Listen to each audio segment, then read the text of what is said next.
கவி special கிச்சனில் இன்றைக்கி கொண்டக்கடலை வச்சு போண்டா எப்படி செய்யுதுன்னு பார்க்கலாம். ஒரு மிக்ஸி ஜாரில் நான் 1/4 கிலோ கொண்டக்கடலை 4 மணி நேரம் ஊற வச்சு வாஷ் பண்ணி வச்சுக்கிறேன். கொண்டக்கடலை போட்டுக்கலாம் மிக்ஸி ஜாரில். இந்த காரத்துக்கு ஒரு 7 பச்சை மிளகாய் போட்டுக்கலாம். ஒரு சின்ன துண்டாலும் இஞ்சி போட்டுக்கலாம் தோல் சீவிட்டு. ஒரு 10 பூண்டு பல் போட்டுக்கலாம். ஒரு கைப்பிடி கொத்தமல்லி தழை போட்டுக்கலாம். ஒரு கைப்பிடி கருவேப்பிலை போட்டுக்கலாம். சோம்பு 1 டீஸ்பூன் போட்டுக்கலாம். ஜீரகம் 1 டீஸ்பூன் போட்டுக்கலாம். கொஞ்சமாக தண்ணி ஊற்றி கொரன்னு நம்ம அரைச்சின்னு வந்துடலாம். நம்ம கொண்டக்கடலையை இதுமாரி கொரன்னு அரைச்சிக்கணும். ஒரு பாத்திரத்துக்கு மாற்றிக்கலாம்.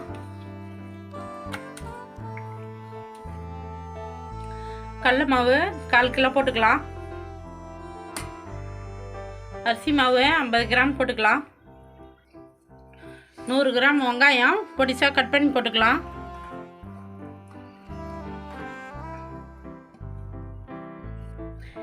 இதுக்கு தேவையான அளவு உப்பு போட்டுக்கலாம்.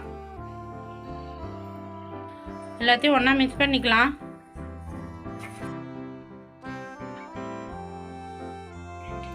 எல்லாத்தையும் ஒன்றா மிக்ஸ் பண்ணியாச்சு. கொஞ்சம் கொஞ்சமாக தண்ணி தெளித்து நல்லா பிசைஞ்சிக்கலாம். நம்ம மாவு பிசைந்தாச்சு. இப்போ நம்ம போயிட்டு போண்டா போட்டு எடுத்துக்கலாம். அடுப்பு பற்ற வச்சு கடாயை வச்சு எண்ணெய் ஊற்றியாச்சு. எண்ணெய் சூடு ஏறட்டும். பொரிக்கிற அளவுக்கு நான் எண்ணெய் ஊற்றிக்கிறேன். சூடு ஏறிடுச்சு. கொஞ்சம் கொஞ்சமாக மாவு எடுத்து சின்ன சின்ன பாலாக போட்டுக்கலாம்.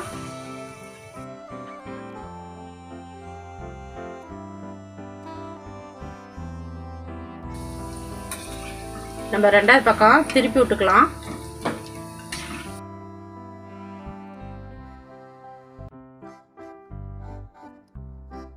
கொண்டக்கடலை போண்டா எல்லாம் ரெடி ஆகி போச்சு.